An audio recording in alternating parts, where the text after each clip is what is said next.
दुरूद शरीफ पढ़ लें।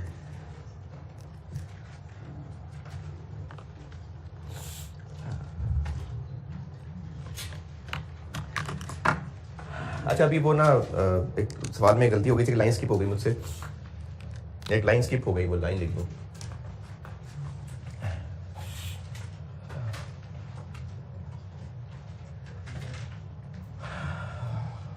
क्या नाम है कंपनी का? रियल।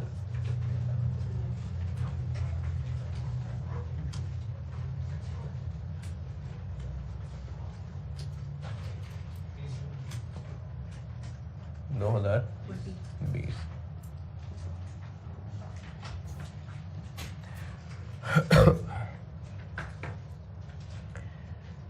कैश जनरेटेड पूरा हो गया अपना, कैश इनफ्लो फ्रॉम ऑपरेटिंग पूरा हो गया था, है ना? हाँ, इधर ना एक लाइन मिस हो गई थी, वो मैं लिख रहा हूँ। एक हमने लिखी थी डेप्रीसिएशन, डेप्रीसिएशन थी कितनी? 290। इसमें गलती हो गई थी, वो ओवर हो गया मुझसे। ये जो डेप्रीसिएशन दी हुई है, और इससे पहले जो सवाल होते थे, जितने भी सवाल हमने किए, उनमें पीपीई ही था, और इसलिए बस वो कह देता था डेप्रीसिएशन। लेकिन इस सवाल में ना आप नॉन करंट एसेट्स में देखें तो आपको पीपी भी नज़र आ रहा है, इन्वेस्टमेंट प्रॉपर्टी भी नज़र आ रहा है, और पॉइंट नंबर 4 में क्या कहा है डेप्रिसिएशन के बारे में? पॉइंट 4, ये सिर्फ पीपीई की डेप्रिसिएशन है। और इसके अलावा पॉइंट नंबर 5 पढ़े हैं, इन्वेस्टमेंट प्रॉपर्टी के लिए कॉस्ट मॉडल है, तो उसकी भी डेप्रिसिएशन होगी, ये स्किप हो गई थी। तो वहीं से कहीं तार जोड़ के इधर डेप्शन एडजस्ट कर लें बीच में। लेकिन कॉस्ट मॉडल पे है, लेकिन इन्वेस्टमेंट प्रॉपर्टी की डेप्शन बताई नहीं है। तो जिस तरह पहले पीपी की डेप्शन निकाला करते थे, इसकी भी निकाल लेते हैं। वर्किंग कितनी बना ली है? 4 5, तो 5 लिख लेते हैं। इन्वेस्टमेंट प्रॉपर्टी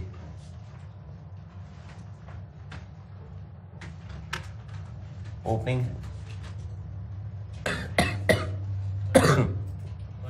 120, सीडी कितना? 290। अच्छा मैंने अब आप अगर नोट्स जो मैंने आपको दिए हैं गाइडेंस के लिए, उसमें देखें तो मैंने तो उसमें इन्वेस्टमेंट प्रॉपर्टी आपको फेयर वैल्यू मॉडल वाला बना के दी है। तो अगर कॉस्ट मॉडल आ गया तो क्या पीपी जैसा ही होगा। तो वही जो पीपी जैसी वर्किंग है वही वैसी वर्किंग है। ये बीडी दिया हुआ है, सीडी दिया हुआ है, और इसके बारे में और क्या पता है सवाल में? एडिशन पता है पॉइंट नंबर 4 में, 5 में कितनी? आप इसको जब बैलेंस करेंगे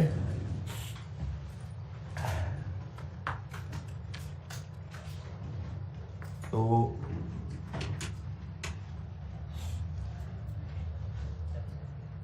कितना? तो ये डेप्रिसिएशन ही होगी। तो इसलिए इस सवाल में इन्वेस्टमेंट प्रॉपर्टी की भी डेप्रिसिएशन नजर आएगी। ये एक लाइन इसकी होगी।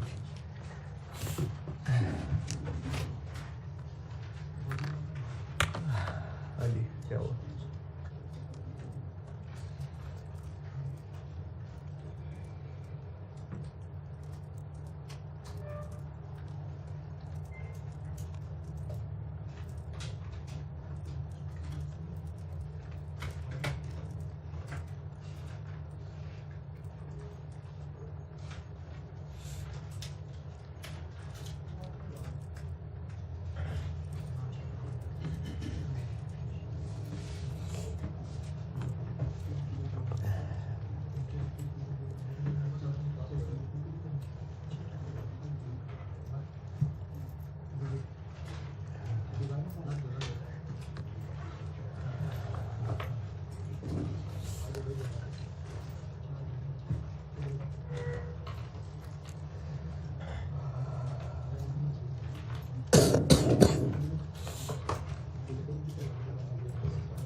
वो कैश जनरेटेड की फिगर ठीक कर लें, 10 बढ़ा लें, और कैश इनफ्लो फ्रॉम ऑपरेटिंग भी 10, बल्कि वो तो लिखा ही नहीं था शायद आंसर। कैश जनरेटेड की फिगर कितनी हो जाएगी? 430, 401 हो जाएगी। और कैश इनफ्लो फ्रॉम, मेरे ख्याल में अभी हम कैश जनरेटेड तक पहुंचे थे शायद, हाँ कैश जनरेटेड तक पहुंचे थे, कैश जनरेटेड फ्रॉम ऑपरेशंस, हाँ यहाँ तक पहुंचे थे अभी।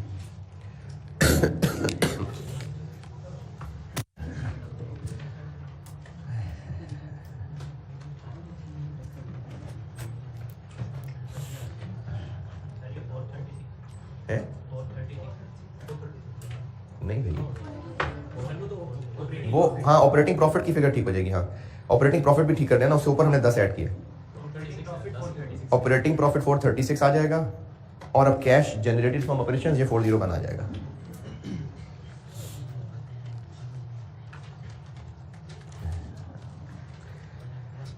एक लाइन बीच में एडजस्ट कर लेना, तो उससे फिर कैश जनरेटेड 401 आ जाएगा और ऑपरेटिंग प्रॉफिट 436 आ जाएगा।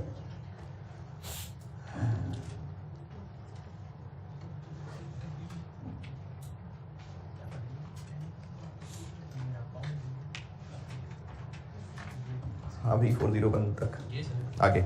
अब कैश जनरेटेड के बाद क्या होता है, टैक्स पेड, तो टैक्स पेड तो है नहीं सवाल में, इंटरेस्ट पेड, इंटरेस्ट पेड निकालना पड़ेगा।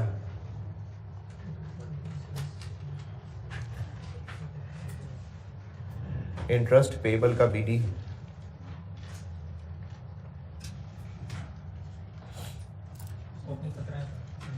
सीडी 12, इंटरेस्ट एक्सपेंस 45, तो पेड आ जाएगा 50।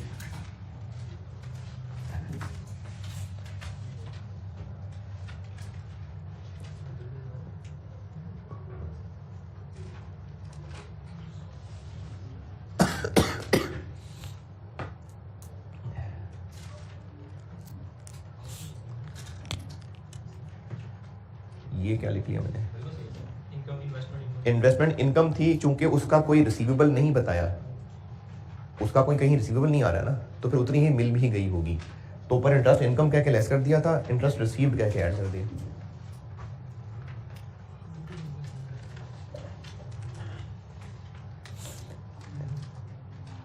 अभी मैंने ऑपरेटिंग प्रॉफिट से ऊपर एक इन्वेस्टमेंट इनकम लेस, क्योंकि इंटरेस्ट इनकम लेस करते हैं, इंटरेस्ट रिसीव्ड ऐड करते हैं, तो वो 6 थी, उसका रिसीवेबल तो था कोई नहीं, तो फिर उतनी ही मिल भी गई होगी। इंटरेस्ट इनकम है, कोई रिसीवेबल नहीं है, तो मिल गया ना फिर सारा कुछ, तो वो फिर रिसीव्ड में भी आ गया। डिविडेंड रिसीव्ड है कहीं नहीं, तो अब हो गई cash inflow from operating activities 357, cash inflow from operating activities.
Cash flow from investing activities,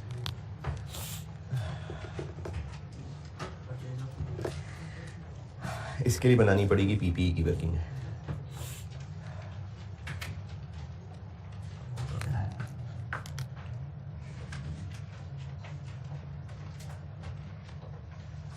अच्छा, ये सवाल में एक अच्छी वर्किंग है, यहाँ तक पहुँचे फिर मैं बताता हूँ।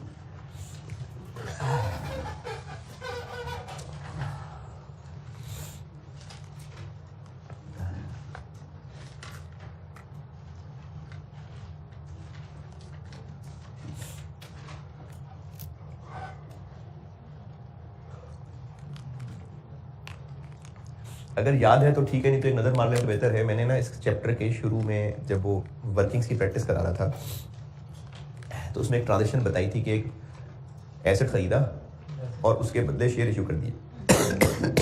क्या किया था इसमें? एसेट को डेबिट किया था, जो उसकी वर्थ थी, कैपिटल फेस वैल्यू से क्रेडिट, और जो उससे ऊपर था वो प्रीमियम। ये issue of shares cash flow होगा कोई? तब इसमें शेयर इशू करके कैश आया होगा? नहीं, हमने एक बिल्डिंग खरीदी थी, बिल्डिंग प्रॉपर्टी पता नहीं क्या था, और उसके बदले शेयर इशू किए थे, तो ये शेयर के इशू अगेंस्ट कैश है? नहीं। पीपी के बारे में सवाल में देखिए क्या क्या है। सबसे पहले तो बीडीसीडी है, बीडी 1200, सीडी 16। अब आगे चलते जाते हैं जहाँ जहाँ जो जो कुछ पता है। पॉइंट नंबर 1, एक इक्विपमेंट 240 का जो शेयर इशू करके खरीदा। इसकी मैं आपको एंट्री ही बना देता हूँ, अभी याद आ जाए ताकि। Equipment debit 240, 2 million share issue किए, और ऊपर बैलेंस शीट देख के पता चल रहा है कि एक शेयर फेस वैल्यू 100 रुपये है, तो कैपिटल 200 और प्रीमियम फिर 40। ये कैश ट्रांजेक्शन है। अब ये है तो इक्विपमेंट का खरीदना, लेकिन ना ये परचेज ऑफ पीपी में आना है 240, क्योंकि कैश फ्लो नहीं है, और ना ही ये 240 के शेयर इशू करके कैश मिला है, तो इसने भी इशू ऑफ शेयर्स में कैश के तौर पे नहीं आना, और ये भी परचेज ऑफ पीपी के तौर पे यहाँ नहीं आना, क्योंकि ये कैश ट्रांजेक्शन ही नहीं है। हाँ, चूंकि एडिशन बहरहाल है तो यहाँ जरूर लिखेंगे।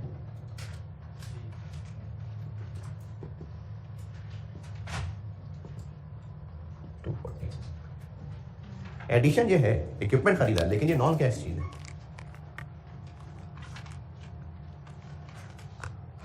पॉइंट 1 की अंग्रेजी पढ़ के देखिए, ये बात समझ आती है। तो ये यहां पर PP debit. Point number 2, revaluation हुई है अपवर्ड। पीपी कितना डेबिट किया था? मैंने पिछली क्लास में बोर्ड पे लिखा था 80, तो यहां 80 आएगा।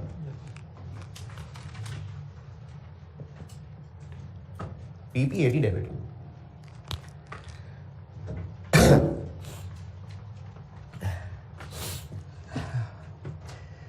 पॉइंट नंबर 3, कोई फैक्ट नहीं, इतना लंबा सेंटेंस लिखा है, कुछ भी लिखना है इसको। फुली डेप्रिशिएटेड है, तो फिर इसकी बुक वैल्यू 0 है, तो 0 को क्या निकालें यहां से, इसलिए इसका कुछ भी नहीं आएगा। पॉइंट नंबर 3 में फुली डेप्रिशिएटेड एसेट है, डिस्पोजल किया है, लेकिन 0 बुक वैल्यू है, हम तो बुक वैल्यू पे ही बना रहे हैं अकाउंट, तो 0 बुक वैल्यू है, तो 0 को क्या लिखना है। पॉइंट नंबर 4, डेप्रिसिएशन कितनी? 290।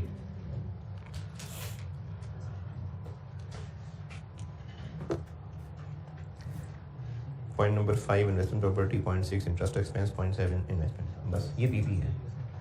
अब इसको बैलेंस करेंगे तो कैश एडिशन आ जाएगी।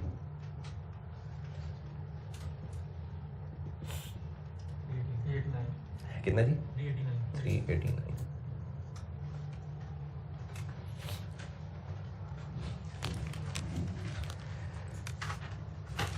परचेज ऑफ पीपीई वर्किंग 7, 389, और एक लाइन मैंने पिछले बोर्ड पे लिख दी थी, सेल ऑफ पीपीई 8 माइनस 3, 5।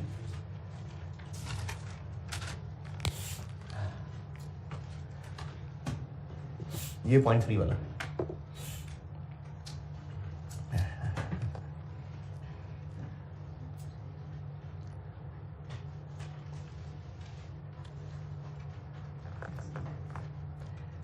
और इन्वेस्टिंग में परचेजेस, इन्वेस्टमेंट प्रॉपर्टी की परचेज, हाँ वो भी है इस सवाल में। ये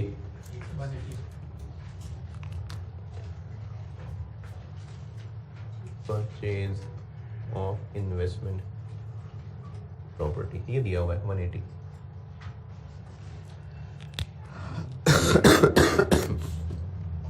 और वो मैंने उसमें लिख दिया था ना, इंक्रीज डिक्रीज में।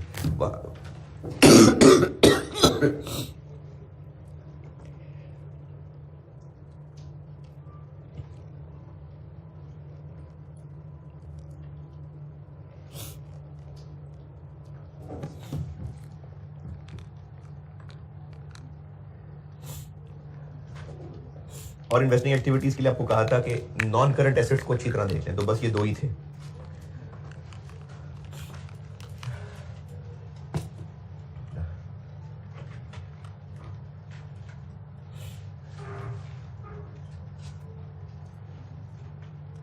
ये है, अरे ये और ये 5 6 4 negative cash outflow from investing activities.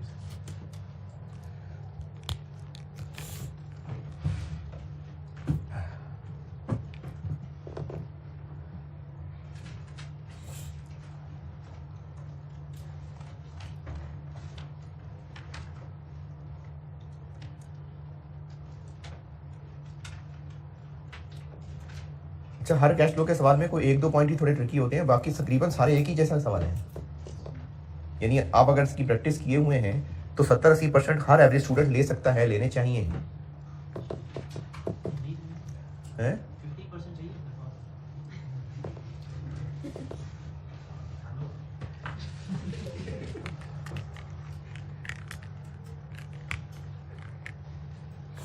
Cash flow from financing activities.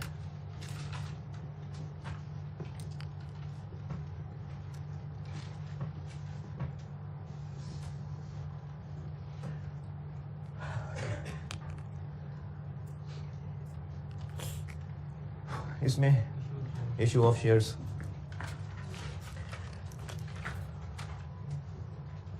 Capital बना लेते हैं और प्रीमियम बना लेते हैं। बीडी कैपिटल का 800, सीडी 1200, प्रीमियम का बीडी 150, सीडी 290। एक तो ये है।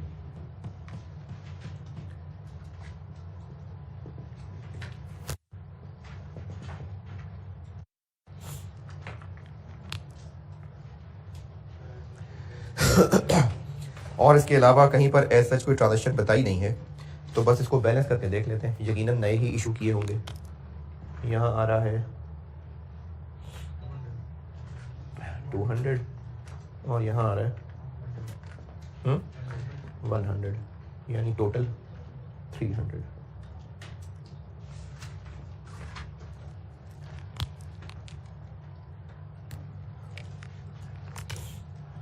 Issue of shares working at 300।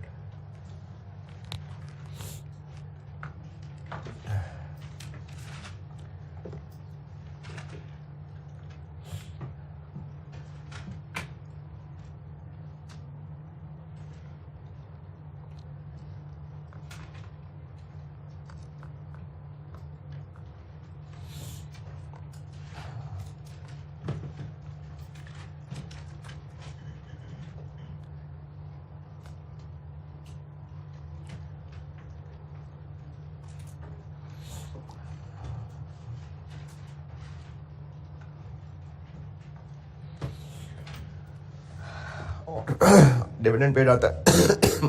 Dividend इस सवाल में नहीं था, वो शुरू में रिटेन अर्निंग के अकाउंट से चेक कर लिया था, नहीं था, क्योंकि प्रॉफिट ही तो निकाला था हमने वहाँ से। और लोन है कोई?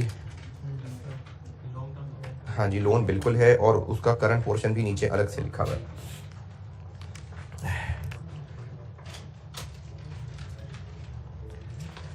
तो लोन का नॉन करंट में कितना लिखा हुआ है और करंट में नहीं, सीधी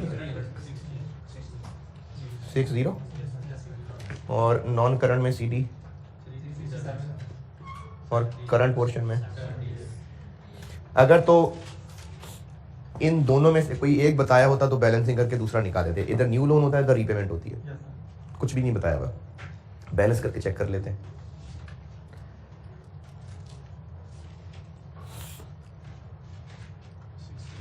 किधर? इधर तो फर्स्ट पे रीपेमेंट होगी।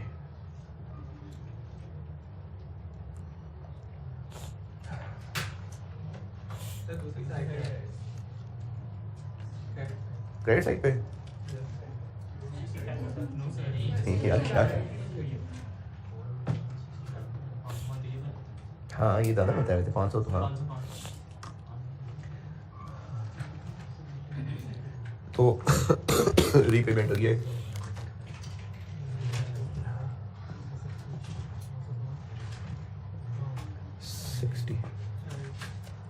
$240 cash inflow from financing activities, और तीनों का टोटल कर लें,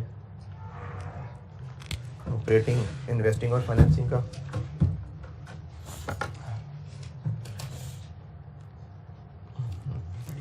हुँ?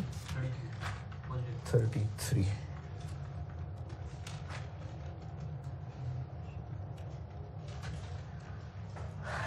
ये हो गया net cash inflow during the year, cash and cash equivalent at start of year. एक ही है या 2-3 लाइनों को ऐड करना पड़ेगा? नहीं, 2 लाइनों को ऐड करना पड़ेगा। एक तो कैश एंड बैंक के नाम से दिया हुआ है 6, और एक शॉर्ट टर्म इन्वेस्टमेंट बिल्कुल सबसे आखिरी पॉइंट में बताया हुआ है 20। ये भी कैश इक्विवेलेंट।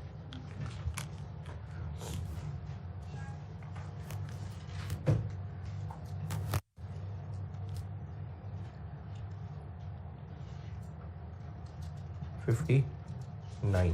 अब ये टैली कर रहा है कि नहीं?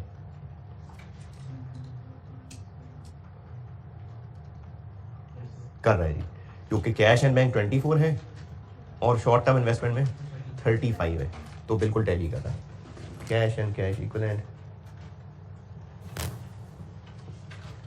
अच्छा क्यों टैली करता है ये? क्योंकि हम ये क्लोजिंग बैलेंस लिख रहे हैं, तो बैलेंस शीट में क्लोजिंग बैलेंस ही आता है। अब बताता हूं मैं आपको कैश फ्लो इनडायरेक्ट मेथड की वजह। इसको नोट कर ले, फिर वजह बताता हूं।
Noted.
मैं आपको रीजन बताने लगा हूँ इनडायरेक्ट मेथड के फॉर्मेट के कॉन्सेप्ट क्या है।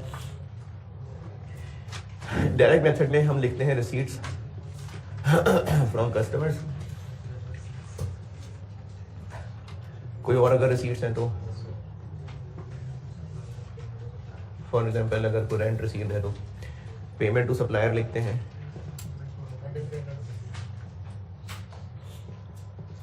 और पेमेंट फॉर बाकी ऑपरेटिंग एक्सपेंसेस लिखते हैं।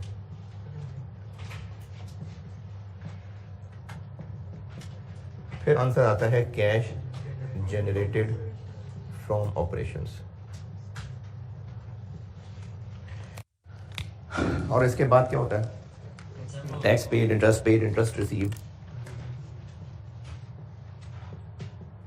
इंटरेस्ट पेड, इंटरेस्ट रिसीव्ड और डिविडेंड रिसीव्ड। ठीक है, ये कैश जनरेटेड फ्रॉम ऑपरेशन से ऊपर इसमें सिर्फ 4 लाइनें हैं। और इसको डायरेक्ट मेथड इसलिए कहते हैं क्योंकि कैश फ्लो स्टेटमेंट के फेस पे क्या ट्रांजेक्शंस नजर आने चाहिए? कैश इनफ्लोज और कैश आउटफ्लोज। तो ये कैश इनफ्लोज हैं और ये कैश आउटफ्लोज हैं, यानी इसमें कोई शक नहीं है कि क्या ये कैश आउटफ्लो है, हाँ पेमेंट कैश पे करना है। कैश इनफ्लो है, हाँ जी कस्टमर से पैसे आ रहे हैं। फिर इसके अलावा इस सब के नीचे यानी इन्वेस्टिंग एक्टिविटीज, फाइनेंसिंग एक्टिविटीज, उसमें भी सब कैश फ्लोज ही लिख रहे हैं।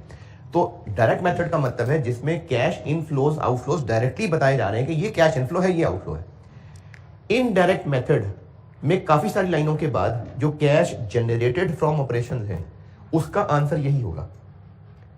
वो जो कैश जनरेटेड इनडायरेक्ट मेथड में आएगा वो वही नंबर होगा। जैसे इस सवाल में कितना था कैश जनरेटेड? 436 नहीं 40 में।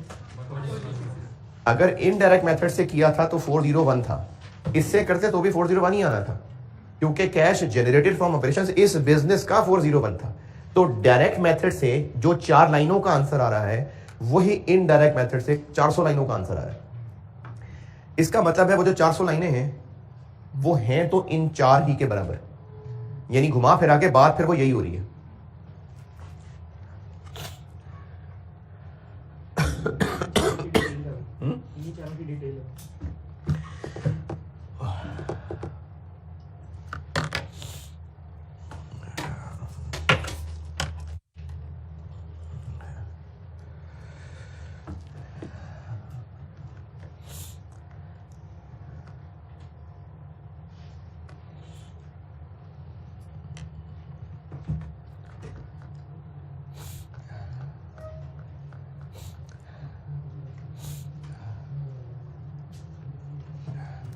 अभी कॉस्ट का कौन सा लेक्चर पढ़ा के आया हूं मैं? 90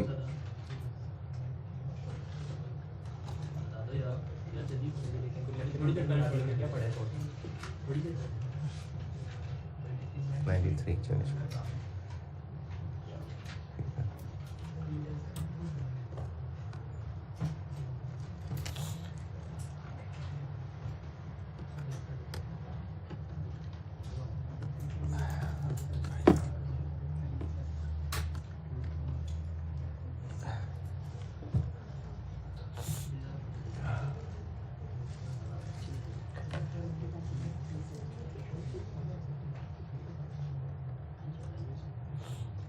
पढ़ा जा रहा है या मैं फॉन्ट साइज बढ़ाऊं? नहीं भी पढ़ा जा रहा तो आपके पास तो है ना, यहाँ लाइनें नजर तो आ रही हैं कौन सी, तो वहां से पढ़ लेना।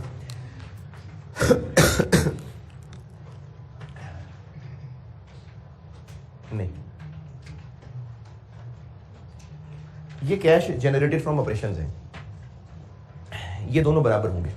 इसका मतलब ये सारी लाइनें आपस में प्लस माइनस होके चीज यही बना रही होंगी, तभी सेम आंसर आ रहा है।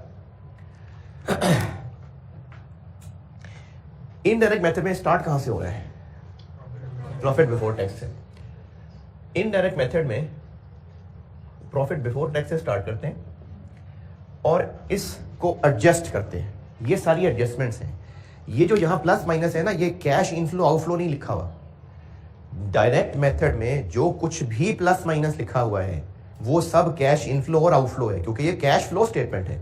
जो भी पॉजिटिव है वो कैश रिसीव हो रहा है, जो नेगेटिव है वो कैश आउटफ्लो हो रहा है। लेकिन यहां से लेके यहां तक जो कुछ भी प्लस माइनस लिखा हुआ है वो कैश इनफ्लो आउटफ्लो नहीं है, वो एडजस्टमेंट्स हैं। प्रॉफिट बिफोर टैक्स से किया जाता है स्टार्ट, और कैश जनरेटेड फ्रॉम ऑपरेशंस तक पहुंचने के लिए इसमें 3 तरह की एडजस्टमेंट्स की जाती हैं। अगर एक बिजनेस सारी की सारी सेल्स कैश पे करता हो, सारे के सारे खर्चे कैश पे, कुछ उधार पे ना हो, तो ये जो कैश जनरेटेड फ्रॉम ऑपरेशन, ये इधर ये जो कैश मैंने कहा कि अगर एक बिजनेस सारा कुछ कैश पे करता हो, कैश सेल्स ही हो, बस कोई क्रेडिट सेल ना हो, सारे के सारे खर्चे बस कैश पे ही हो, कोई प्रीपेड नहीं, कुछ एक्रूड नहीं, तो इनका जो नेट आंसर है वो प्रॉफिट ही तो होना चाहिए। परचेजेस सारी की सारी कैश पे, कोई स्टॉक नहीं, सब बेच दिया, ये सेल्स आ गई। जितने एक्सपेंसेस रह गए वो ये आ गए, कोई अदर इनकम रह गई तो ये आ गई। अगर एक बिजनेस सारा कुछ कैश पे डील करता हो, कोई स्टॉक्स ना हो, कोई डेटर नहीं, कोई प्रीपेमेंट नहीं, तो इनका जो आंसर है वो प्रॉफिट ही होना चाहिए ना। यानी ये figure profit before tax cash generated के बराबर ही होनी चाहिए थी। अगर नहीं है तो कोई रीजन होंगे, तो हम प्रॉफिट से शुरू करेंगे और वो जो इनमें फर्क है, किनमें फर्क, प्रॉफिट में और कैश जनरेटेड में, वो फर्क यहां प्लस माइनस करते जाएंगे ताकि वो एंड तक कन्वर्ट हो जाए किसमें, कैश जनरेटेड फ्रॉम ऑपरेशन में। ये तरह की एडजस्टमेंट्स हैं। एक वो एडजस्टमेंट्स होती हैं जो कि इनकम एक्सपेंसेस जरूर हैं लेकिन नॉन कैश आइटम्स थी। जैसे प्रॉफिट निकालते हुए डेप्रिसिएशन एक्सपेंस माइनस हुआ है। देखिए प्रॉफिट होता है इनकम्स और इनकम स्टेटमेंट है ना, सेल्स, कॉस्ट ऑफ सेल्स, तो प्रॉफिट है इनकम्स और एक्सपेंसेस का नेट। इनकम और रिसीट में फर्क है, एक्सपेंसेस और पेमेंट में फर्क है। तो प्रॉफिट निकला हुआ है इनकम्स और एक्सपेंसेस को नेट करके। कुछ ऐसे एक्सपेंसेस भी तो हैं जो कैश फ्लो नहीं है, नॉन कैश आइटम्स हैं। तो प्रॉफिट निकालते हुए अगर ऐसे एक्सपेंसेस माइनस हुए हैं जो कि नॉन कैश थे, तो कैश तक पहुंचने के लिए ऐड बैक कर देते। क्योंकि असल में ना हम बना कैश फ्लो रहे हैं। मैं स्टार्टिंग बात दोबारा करता हूं, अगर बिजनेस सब कुछ कैश पे करता, सारी इनकम्स कैश पे होती, सारे एक्सपेंसेस कैश पे होते, तो यकीनन ये प्रॉफिट ही के बराबर होता कि नहीं। लेकिन अगर फर्क है तो वो फर्क इस वजह से हो सकता है कि नहीं सारे नहीं है कैश एक्सपेंसेस, कुछ नॉन कैश एक्सपेंसेस भी हैं। प्रॉफिट निकालते हुए वो एक्सपेंस के तौर पे माइनस हुआ है लेकिन हमने पैसे तो नहीं दिए किसी के डेप्रिसिएशन। तो जो भी income statement for the year में हमने ऐसे एक्सपेंसेस और ऐसी इनकम्स जो कैश नहीं होती उनको रिकॉर्ड किया हुआ है, पहले उनको रिवर्स कर देंगे। जैसे इस पूरी लिस्ट में से ये नॉन कैश चीज है, डेप्रिसिएशन,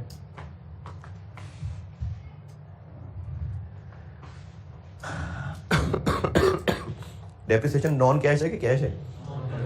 इंपेयरमेंट लॉस पैसे दिए होते हैं किसी को, नहीं वैल्यूएशन एडजस्टमेंट नहीं, कैरिंग अमाउंट रिकवरेबल कंपेयर करते हैं, ये नॉन कैश है, ये नॉन कैश है। Loss on disposal non cash है, क्योंकि अगर एक 20 बुक वैल्यू वाली चीज 15 की बेच दी तो 5 का लॉस है, तो 5 पैसे थोड़ी दिए किसी को, तो ये नॉन कैश चीज है। रिवैल्यूएशन लॉस क्यों नॉन कैश है? ये भी वैल्यू डाउन हो गए, पैसे थोड़ी पकड़ाए किसी को, तो ये भी नॉन कैश चीज है। Bad debt expense non cash है, पैसा डूब गया नॉन कैश है। Fair value loss non cash है। Fair value gain non cash चीज है। ग्रांट इनकम, हाँ ठीक है, हाँ जी, बल्कि ग्रांट इनकम रहने देता हूं। Revaluation loss reversal, revaluation loss non cash है, नॉन कैश है ना। Profit on sale of asset ये कैश है। क्यों कैश है? अगर एक 40 बुक वैल्यू वाला एसेट 43 का बेचा है तो ये जो 3 का प्रॉफिट है, तो हाँ ये कैश ही है सारा। तो प्रॉफिट ऑन डिस्पोजल नहीं, नॉन कैश नहीं है। तो नॉन कैश चीजें होंगी depreciation, impairment loss, loss on disposal, revaluation loss, bad debt expense, fair value loss, fair value gain, revaluation loss reversal. तो एक तो हमने प्रॉफिट बिफोर टैक्स में नॉन कैश आइटम्स को रिवर्स करना है जो कैश पे नहीं होता। ओके, क्योंकि ideally speaking profit before tax किसके बराबर होना चाहिए था? तो क्यों नहीं है बराबर? क्योंकि कुछ नॉन कैश एक्सपेंसेस इनकम्स भी हैं। तो एक तो हम वो नॉन कैश चीजें एडजस्ट करते हैं, इसलिए वो जो एक्सपेंसेस थे एड बैक कर दिए, इनकम्स थी लेस कर दी। वो डेप्रिसिएशन जैसी चीज ही होती है। आपके सिलेबस में चूंकि इंटेंजिबल एसेट्स नहीं है ना, अगर सवाल में आ जाए तो उनकी जो अमोर्टाइजेशन है, क्या अमोर्टाइजेशन जो है ना वो डेप्रिसिएशन की तरह की चीज है। इंक्रीज इन अमोर्टाइजेशन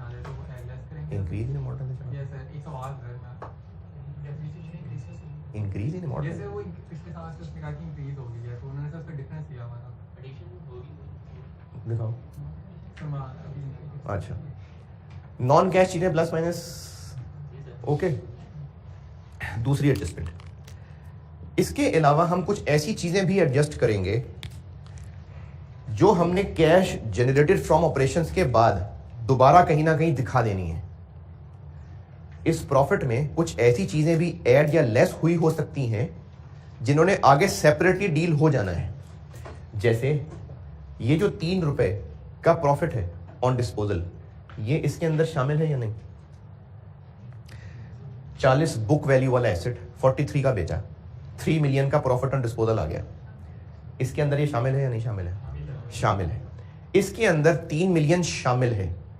हमने कैश फ्लो स्टेटमेंट एक ऐसी फिगर से शुरू की है जिसमें 3 मिलियन शामिल है। काफी आगे चल के जब हम इन्वेस्टिंग एक्टिविटीज बनाएंगे उसमें सेल ऑफ पीपी में क्या लिख रहे होंगे? इन्वेस्टिंग एक्टिविटीज में सेल ऑफ पीपी में क्या आ रहा होगा? 43 ना, तो 43 में वो 3 शामिल है, तो 3 2 दफा आ गया। ऊपर प्रॉफिट से स्टार्ट किया, उसमें ये एज एन अदर इनकम शामिल है, और नीचे जाके जब हम सेल ऑफ पीपी लिखेंगे 43, तो 43 में 3 है, तो 3 तो 2 दफा काउंट हो जाएगा, तो इसलिए यहां से निकाल दिया, ये यहां से निकाल दिया। इसी तरह कैश जनरेटेड के नीचे इंटरेस्ट पेड आ रहा है, ये हमने यहां लिखना होता है। प्रॉफिट में इंटरेस्ट एक्सपेंस चार्ज हुआ है। अच्छा, बेशक एक्सपेंस और पेड अलग अलग चीजें हैं, लेकिन इंटरेस्ट एक्सपेंस इस प्रॉफिट में चार्ज है। Interest expense for the year है, प्रॉफिट निकालते हुए माइनस हुआ है ना, तो हमने कैश फ्लो स्टेटमेंट एक ऐसी फिगर से शुरू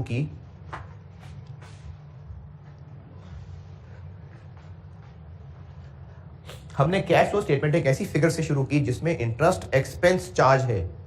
आगे जाके हमने इंटरेस्ट पेड माइनस करके दिखाना है, तो ऊपर एक फिगर से स्टार्ट कर रहे हैं जिसमें से इंटरेस्ट एक्सपेंस माइनस हुआ है, आगे जाके इंटरेस्ट पेड भी आउटफ्लो दिखाना है, तो कुछ डबल डबल नहीं हो रहा।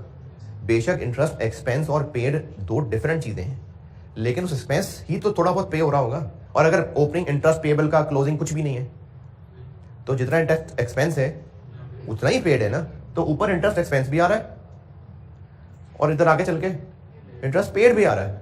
ये तो आना चाहिए, ये तो सही है, क्योंकि इंटरेस्ट पेड कैश फ्लो है, तो इंटरेस्ट एक्सपेंस का क्या करें? माइनस ऐड बैक कर दें, ये इंटरेस्ट एक्सपेंस ऐड बैक कर दिया। और इसी का उलट आगे चल के इंटरेस्ट रिसीव्ड हमने दिखाना है, ऊपर इंटरेस्ट इनकम भी आई होगी, वो निकाल देते हैं। हमने डिविडेंड रिसीव्ड आगे जाके दिखाना है, ऊपर डिविडेंड इनकम भी डाली हुई है, तो वो भी निकाल देते हैं। ये इंटरेस्ट इनकम और डिविडेंड इनकम दोनों माइनस। तो अभी तक जो किया, प्रॉफिट से शुरू करते हैं, एक तो नॉन कैश आइटम्स एडजस्ट कर देते हैं, फिर उसके अलावा वो आइटम्स जो नीचे कहीं और हैंडल हो रही हैं,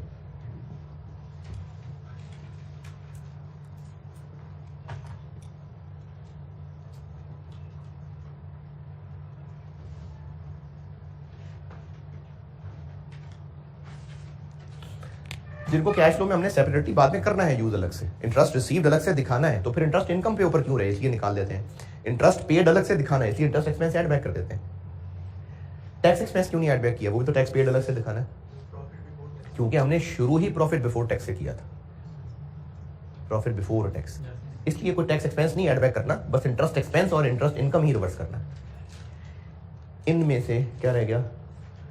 ग्रांट इनकम नॉन कैश भी रीजन समझ सकते हैं, और ये भी देख सकते हैं कि हमने इन्वेस्टिंग एक्टिविटीज में उसको दिखाना तो है ग्रांट रिसीव्ड, तो इसलिए इसको रिवर्स कर दिया, या बेशक इसको नॉन कैश समझ के रिवर्स कर दे। तो ये जो चीजें यहां से यहां तक हैं, ये सारी या तो नॉन कैश चीजें थी, या वो थी जिन्होंने आगे अलग से कहीं हो जाना है, प्रेजेंट डबल हो जाता, इसलिए रिवर्स कर दिया। समझ भी आ रहा है कि टाइम जाया कर रहा हूं। तो ये यहां तक एडजस्टमेंट्स कर रहे हैं ताकि अल्टीमेटली कैश तक पहुंचे। अब यहां से आगे इंक्रीज डिक्रीज पे आते हैं।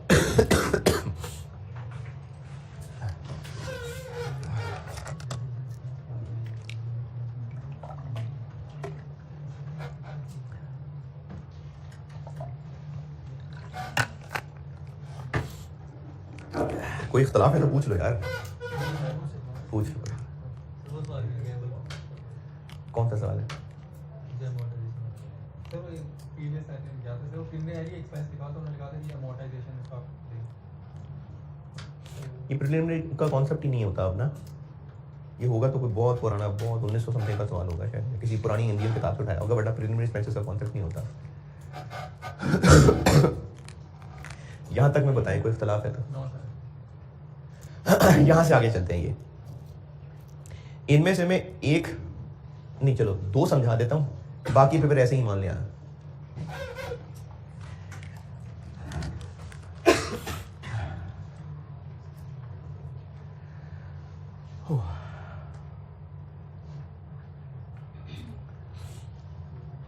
डेटर्स, अगर सारी सेल्स क्रेडिट सेल्स हों,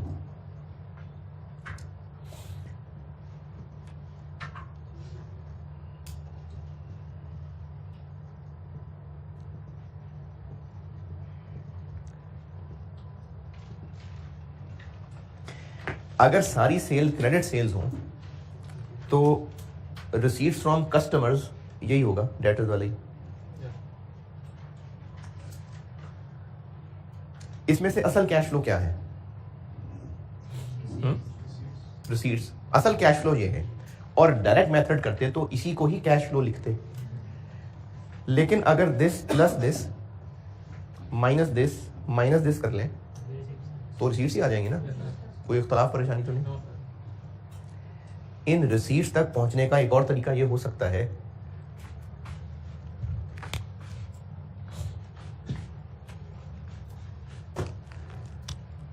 कि हम सेल्स माइनस क्लोजिंग, अच्छा मैं ना इसको न्यूमेरिकली भी बताऊंगा और वैसे वो जो वैसी बस बोलने वाली बात होती है वैसे भी बताऊंगा, दोनों में से जिसको जो पिक कर ले, और नहीं भी तो करना तो ऐसे ही है। रिसीट्स तक कैसे पहुंचूं? सेल्स में क्या क्लोजिंग माइनस, और क्या करूं? राइट ऑफ माइनस और ओपनिंग एड। ठीक है, ये आंसर किसके बराबर आ जाएगा? रिसीट्स के। अच्छा, ये जो तीनों हैं, ये माइनस ये प्लस, इनको मैं एक ब्रैकेट में इकट्ठा कर रहा हूं।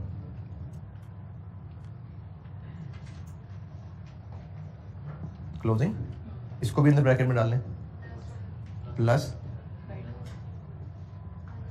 Right off minus BD. कोई बुरा लगाओ किसी को? इसमें से ये ब्रैकेट माइनस कर दें तो रिसीट्स आ जाएंगे, पक्की बात है।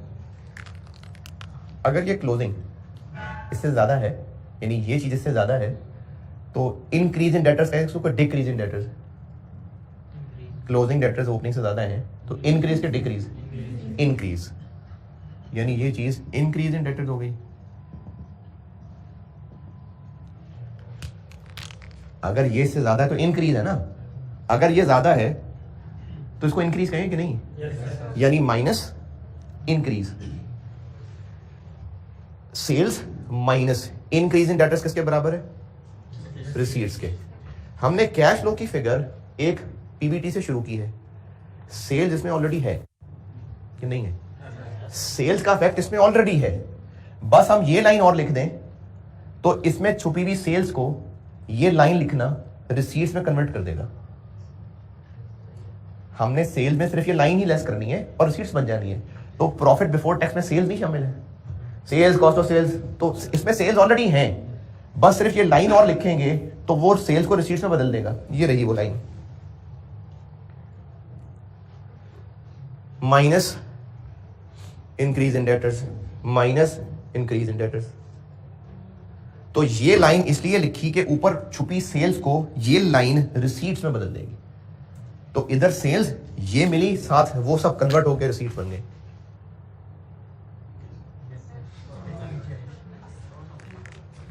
और अगर ये क्लोजिंग इससे ज्यादा कम होता तो डिक्रीज होती, और ये ज्यादा है तो ये माइनस बाहर आके, तो इसलिए डिक्रीज है तो प्लस।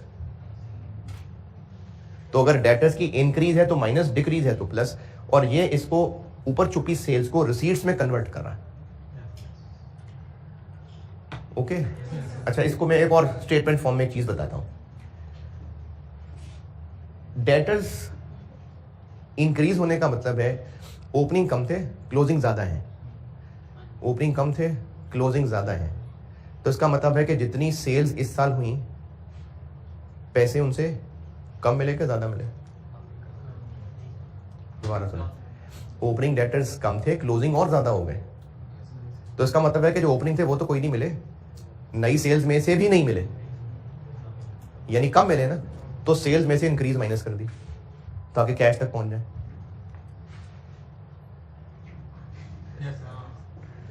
दोबारा, अगर डेटर्स इंक्रीज हैं तो इसका मतलब है कि ओपनिंग कम थे, क्लोजिंग ज्यादा है। ओपनिंग कम, क्लोजिंग ज्यादा का मतलब है कि जितने पहले मिलने थे वो भी नहीं मिले और इन सेल्स में से भी नहीं मिले, तभी तो क्लोजिंग और बढ़ गए। तो जितनी सेल इस साल हुई उनसे पैसे कम मिले या ज्यादा मिले? तो पैसों तक पहुंचना है तो माइनस, इसलिए सेल में से इंक्रीज इन डेटर्स माइनस कर देंगे ताकि पैसों तक पहुंच जाए। तो सेल्स में से इंक्रीज इन डेटर्स माइनस करना उन सेल्स को रिसीट्स में कन्वर्ट कर रहा है।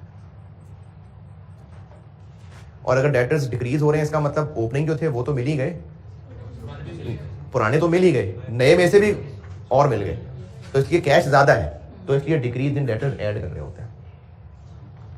तो प्लस माइनस से समझ लें या वैसे अंग्रेजी में समझ लें, काम एक ही हो रहा है कि उस प्रॉफिट में सेल्स शामिल है, ये डेटर्स की इंक्रीज डिक्रीज उन सेल्स को रिसीट्स में कन्वर्ट कर रही है। ओके, ये ओके है तो मैं आगे बढ़ रहा हूं।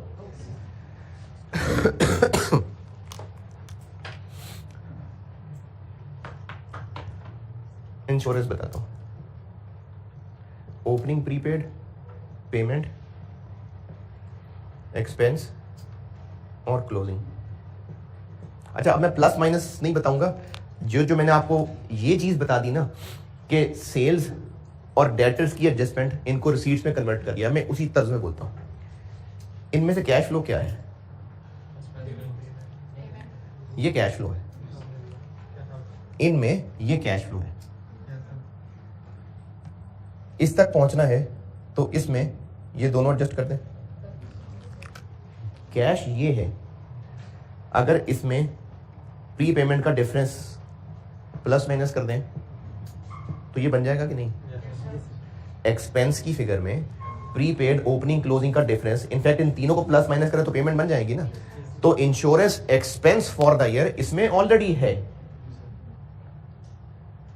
बस ओपनिंग, क्लोजिंग, प्रीपेड भी एडजस्ट कर देंगे तो ये उस एक्सपेंस को पेमेंट में कन्वर्ट कर देगा। समझ आ रहा है? टाइम जाया कर रहा हूं यार। ऊपर इंश्योरेंस एक्सपेंस है या नहीं है? प्रॉफिट बिफोर टैक्स में expense for the year charge हुआ है, ये ऑलरेडी इधर है, बस ओपनिंग और क्लोजिंग प्री पेमेंट्स को हमने इसमें प्लस माइनस करना है कि कन्वर्ट हो जाएगा ये पेमेंट के अंदर, और ये इसमें कन्वर्ट हो जाएगा। ऊपर कॉस्ट ऑफ सेल है कहीं? इन्वेंट्री की इंक्रीज डिक्रीज उस कॉस्ट ऑफ सेल को किस में बदल रही है? Inventory, opening, closing, cost of sale purchases में बदल रही है। ऊपर कॉस्ट ऑफ सेल है, इन्वेंट्री की, ये देखिए इन्वेंट्री की इंक्रीज डिक्रीज उस कॉस्ट ऑफ सेल को परचेजेस में बदलती है, और साथ ही फिर क्या हो रहा है? अभी इन्वेंट्री की इंक्रीज डिक्रीज ने क्या किया? कॉस्ट ऑफ सेल को परचेज बनाया, अब उस परचेज को क्रेडिटर की इंक्रीज डिक्रीज क्या कर रही है? पेमेंट बना रही है। ये वो पेमेंट आ गई, ठीक है। तो जो कुछ भी ऊपर as an expense income charge हुआ है, उसी का अगर कोई एक्रूड, प्रीपेड, पेएबल, रिसीवेबल, तो उसकी इंक्रीज डिक्रीज क्या करती है? उस एक्सपेंस इनकम को पेमेंट और रिसीट में कन्वर्ट कर देती है। जी ऐसे, ये बात समझ आई कि नहीं? अब हमने यहां पर कुछ आइटम्स को मना क्यों किया था? इंटरेस्ट पेएबल की इंक्रीज डिक्रीज यहां क्यों नहीं लिखनी? अच्छा चलो, टैक्स पेएबल की इंक्रीज डिक्रीज क्यों नहीं लिखनी? क्योंकि ऊपर जब टैक्स एक्सपेंस ही नहीं है तो किसको कन्वर्ट करना है, तो इसलिए टैक्स पेएबल की इंक्रीज। देखें ये सारी इधर नीचे क्या कर रही हैं चीजें? ऊपर वाले एक्सपेंस इनकम को, किधर है ऊपर वाला एक्सपेंस इनकम?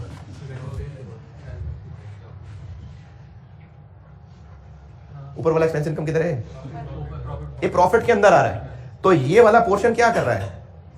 वो जो ऊपर एक्सपेंस इनकम है उनको वो कैश में कन्वर्ट कर देता है। तो टैक्स पेएबल की इंक्रीज डिक्रीज यहां क्यों नहीं लिखी?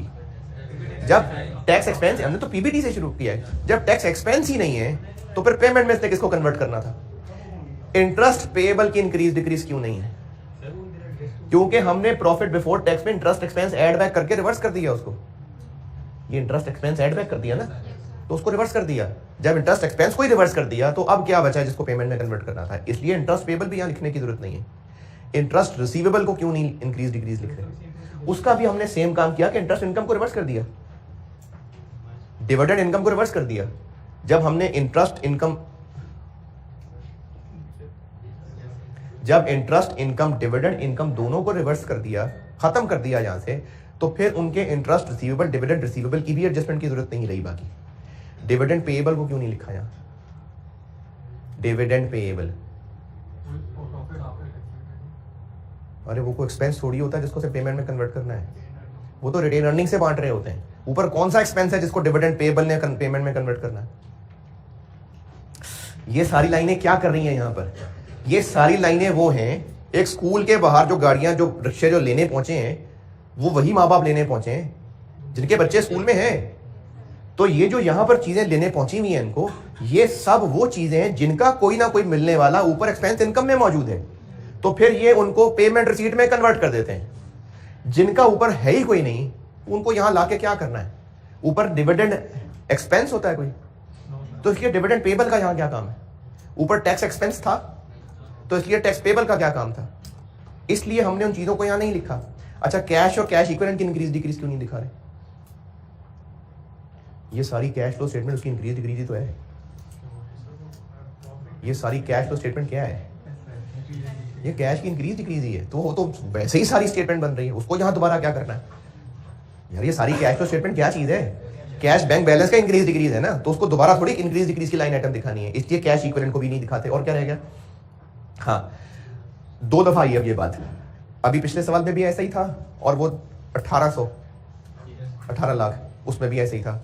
अगर एक प्लांट बेचा है उधार पे और उसका एक रिसीवेबल आ रहा है, वो कहीं इधर डेटर पेएबल रिसीवेबल्स में आ रहा होगा, क्या वो किसी इनकम एक्सपेंस के अगेंस्ट रिसीवेबल बना हुआ है? तो अगर उसको यहां पर हम ले आए तो वो तो किसको कन्वर्ट करेगा पेमेंट रिसीट? ऊपर तो उसकी कोई इनकम एक्सपेंस नहीं है, इसलिए उस 1800 को यहां हमने नहीं लिखा था। ये बात देखें, जो पीपीई खरीदने बेचने का, चलो अलग अलग बताता हूं। पीपीई खरीदने का उधार है, पीपीई उधार पे खरीदा है, वो कहीं ना कहीं पेएबल में आ रहा है। जो प्रॉपर क्रेडिटर्स हैं वो यहां क्या लेने आए हैं? प्रॉपर क्रेडिटर्स, इधर कॉस्ट ऑफ सेल थी, इन्वेंट्री की इंक्रीज डिक्रीज ने क्या किया? उसको परचेज बनाया, तो क्रेडिटर्स उस परचेज को पेमेंट बनाने आए। पीपीई उधार पे खरीदा है, उसका एक पेएबल आ रहा है, तो पीपीई इधर का एक्सपेंस है क्या? तो इसलिए उसका पेएबल इधर आना चाहिए उसको लेने, नहीं। तो इसलिए आपको उन दोनों सवालों में देखा था कि अगर कोई पीपीई उधार पे बेचा था या कोई उधार पे खरीदा होता और उसका कोई पेएबल रिसीवेबल आ रहा होता, तो उनको इंक्रीज डिक्रीज से हटा देना था। इसलिए 1800 को भी साइड पे कर दिया था, और आज वाले सवाल में 3 मिलियन को भी साइड पे कर दिया था। ठीक है। अच्छा, करंट लायबिलिटीज में एक करंट पोर्शन ऑफ लोन आ रहा है, उसकी इंक्रीज डिक्रीज यहां क्यों नहीं दिखाई? करंट पोर्शन ऑफ लोन आ रहा था, अभी करंट मैच्योरिटी ऑफ लोन नहीं आ रहा था करंट लायबिलिटीज में, उसकी इंक्रीज डिक्रीज यहां क्यों नहीं दिखाई? वो तो लोन है, तोड़ के करंट नॉन करंट में दिखाया हुआ है, उसके अगेंस्ट कोई एक्सपेंस इनकम थोड़ी है ऊपर।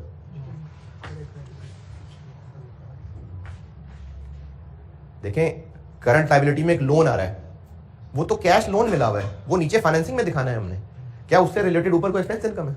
नहीं। तो फिर उसको किसने किसको कन्वर्ट करना उसने पेमेंट के अंदर? इसलिए करंट एसेट्स करंट लायबिलिटीज में हम वो चीजें यहां पर लाते हैं जिनका कोई ना कोई रिलेटेड एक्सपेंस इनकम ऊपर है। उस बच्चे को फिर उसने घर लेके जाने के लिए आना था, तो जिन एसेट्स लायबिलिटीज का कोई ऊपर एक्सपेंस इनकम ही नहीं है, उनको यहां पर क्यों लाए हम? इसलिए इंक्रीज डिक्रीज के अंदर वो आइटम्स मना थी जो मैंने लिस्ट बनाई थी।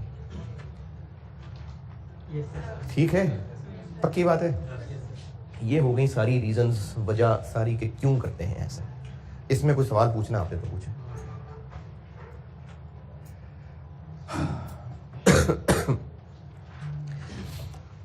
अच्छा, मैं वो डिवेंचर वाला एक पेंडिंग पॉइंट बता देता हूँ, उसके अलावा कैश फ्लो खत्म है। अगर आप सवाल कर देंगे तो मेहरबानी है आपकी। एक होमवर्क और मंडे को एक होमवर्क और चला लूँगा, ताकि कैश फ्लो, ये तो मैं कर रहा हूँ, आप भी तो करें ना। आप एक सवाल कर दीजिए।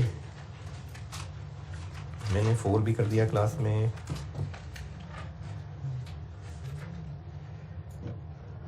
चले रिसेंट तो हम सारे करें ना। 5 कर दीजिएगा आप। 5 होमवर्क है आपका। ये हमने किया तो नहीं? 5 नहीं किया हमने। 5 आपका होमवर्क है। 5 होमवर्क है। 4 भी कर लिया, 6 भी कर लिया, 7। ये जरा 7 देखिएगा। 7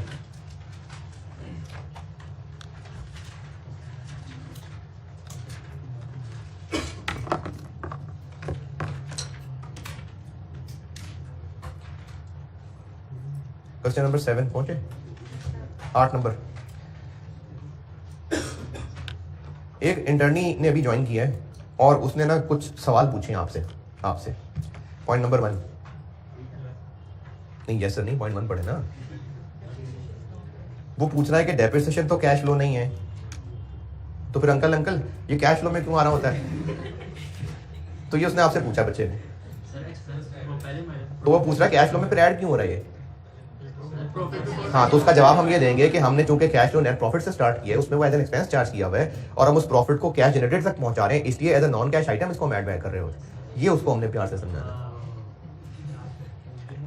पॉइंट नंबर 2,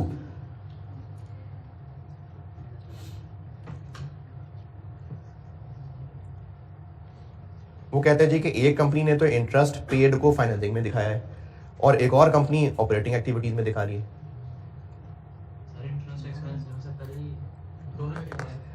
उसने कहा है कि एक कंपेटिटर की कैश फ्लो में इंटरेस्ट पेड मैंने देखा था फाइनेंसिंग में आ रहा था, जबकि हमारी कंपनी ऑपरेटिंग में दिखा रही है। तो इसका जवाब है कि IAS 7 ने इंटरेस्ट पेड को दोनों में अलाउ किया हुआ है। ऑपरेटिंग में दिखाएंगे वो भी सही है, फाइनेंसिंग में दिखाएंगे वो भी सही है। अब ये 8 नंबर है, ये कॉन्सेप्चुअल है जो आप बस टूटी फूटी जैसी भी अंग्रेजी में लिख रहे हैं, बस बात पहुंचा दें अपनी। पॉइंट 3,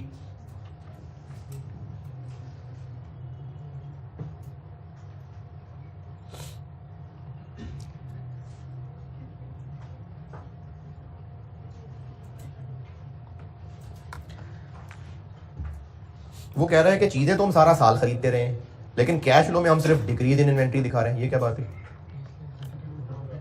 हाँ, तो हम उसको कहेंगे कि प्रॉफिट से चूंकि स्टार्ट किया है, कॉस्ट ऑफ सेल्स उसमें ऑलरेडी चार्ज है, तो इन्वेंट्री की इंक्रीज डिक्रीज उस कॉस्ट ऑफ सेल्स को परचेजेस में कन्वर्ट करती है, फिर आगे क्रेडिटर्स की इंक्रीज डिक्रीज को पेमेंट में कन्वर्ट करती है, इसलिए हम इन्वेंट्री की इंक्रीज डिक्रीज दिखाते हैं।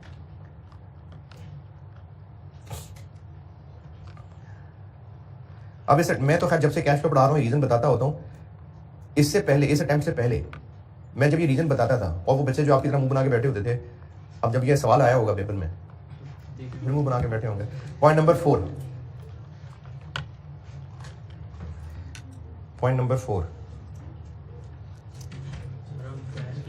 वो कह रहे हैं जी कि जो बैलेंस शीट में कैश एंड बैंक आ रहा है वो क्यों नहीं कैश फ्लो के क्लोजिंग से टैली कर रहा?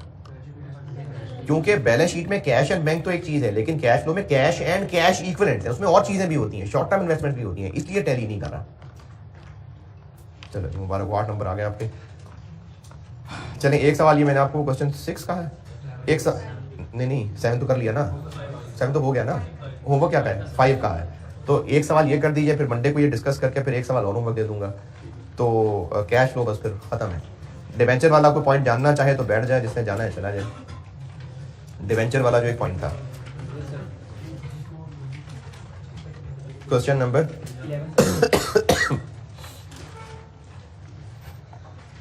चलें, मैं बता तो रहा हूँ, रिकॉर्ड हो जाएगा। जो कभी सवाल को कभी करेगा, कभी अगस्त में बैठने को कर ही लेता है, तो लेक्चर 96 में एंड पे देखना, मैंने डिस्कस किया होगा। डिवेंचर्स क्वेश्चन नंबर 11 कर रहा हूँ डिस्कस।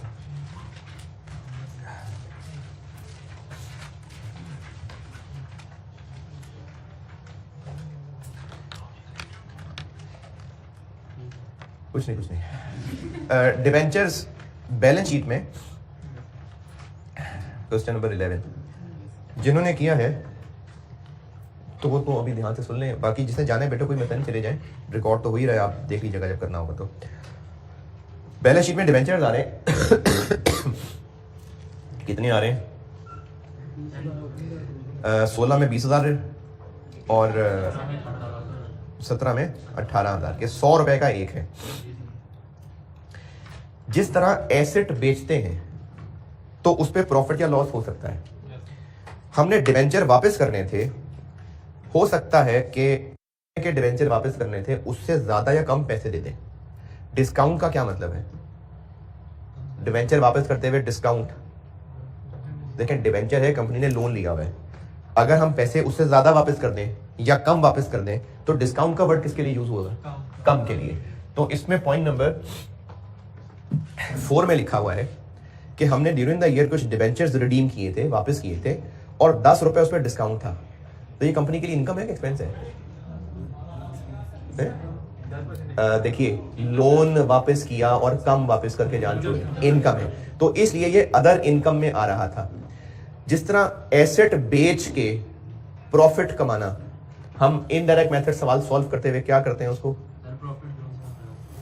प्रॉफिट वहां से निकाल देते हैं और इन्वेस्टिंग एक्टिविटीज में जितने पैसे मिल रहे हैं वो लिखते हैं। लोन वापस करते करते पैसे कम दिए, फाइनेंसिंग में हम क्या लिखेंगे? जितने पैसे दिए या जितनी फेस वैल्यू के लोन वापस किए? जितने पैसे दिए। तो ये इसलिए बताया हुआ है ताकि आप कैश जितना पे किया वो निकाल सकें। अब हमने डिवेंचर्स वापस कितने के किए हैं?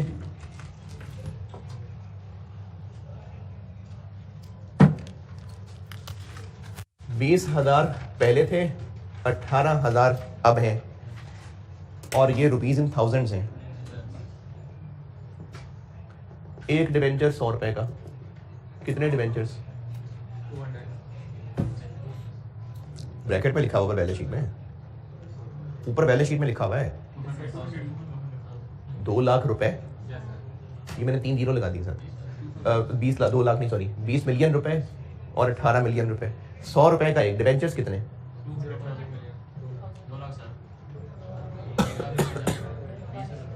हमने 20,000 डिवेंचर्स वापस किए, 100 रुपए वापस करने से 90 वापस किए। 90 कैसे? 10 डिस्काउंट। तो हमने टोटल कितने रुपए वापस किए?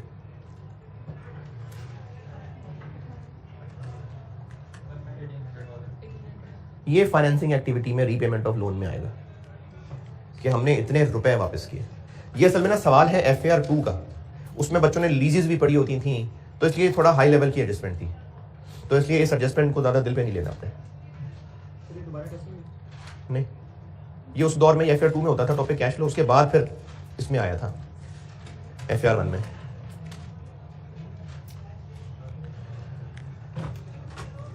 तो ये 18 लाख इसलिए वहां पेमेंट में आ रहा है, वो इनकम है।